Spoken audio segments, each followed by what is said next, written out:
Halo teman-teman, perkenalin aku Ria, NIM 047. Di sini aku bakal ngejelasin em, terkait penjelasan dari infografis yang udah aku pilih, yaitu tentang etika. Pertama-tama dimulai dari definisinya dulu. Secara bahasa, kata etika itu lahir dari bahasa Yunani yang katanya ethos, artinya itu tampak dari suatu kebiasaan. Nah, dalam hal ini, yang menjadi perspektif objeknya adalah perbuatan, sikap, dan tindakan kita sebagai manusia. Pengertian secara umum dari etika adalah aturan, norma, kaidah, ataupun tata cara yang biasa kita gunakan sebagai pedoman atau asas suatu individu dalam melakukan perbuatan dan tingkah laku. Jadi dapat disimpulkan etika itu adalah ilmu yang mempelajari baik dan buruknya, serta kewajiban, hak, dan tanggung jawab, baik itu secara sosial maupun moral, pada setiap individu di dalam kehidupan bermasyarakatnya atau dalam kehidupan sosial kita. Itu dapat dikatakan juga bahwa etika itu mencakup nilai yang berhubungan dengan akhlak dari individu tersebut, apakah itu benar atau salah. Selanjutnya itu berkaitan dengan etika berdasarkan jenisnya. Nah, etika berdasarkan jenisnya itu ada dua, yaitu etika normatif dan juga etika deskriptif. Etika normatif itu adalah jenis etika yang berusaha menentukan dan menetapkan berbagai perilaku, perbuatan, serta sikap ideal yang seharusnya dimiliki oleh tiap individu. Nah, contohnya etika normatif itu gimana? Contohnya kejujuran, disiplin, dan tanggung jawab dari kita, baik itu yang kita lakukan dalam kehidupan sehari-hari, misalnya buat kuliah, terus di luar kuliah juga dalam berorganisasi.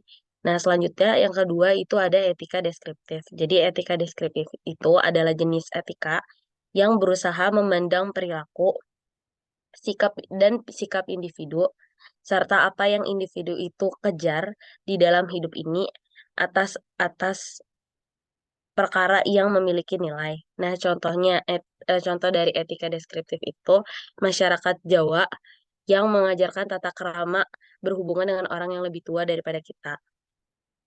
Selanjutnya itu etika berdasarkan lingkungan. Nah, etika berdasarkan lingkungan itu ada dua, ada etika individual sama etika sosial. Etika individual itu merupakan etika yang memiliki kaitannya dengan sikap dan kewajiban dari individu atas dirinya sendiri. Contoh dari etika individu itu misalnya kita menjaga kesehatan dan kesucian secara lahiriah dan batiniah, terus memelihara kerapian diri, kamar, tempat tinggal, dan lain-lain. Nah, yang kedua itu etika sosial. Etika sosial itu merupakan jenis etika yang memiliki kaitannya dengan sikap dan kewajiban, serta perilaku individu sebagai umat manusia. Nah, contohnya apa?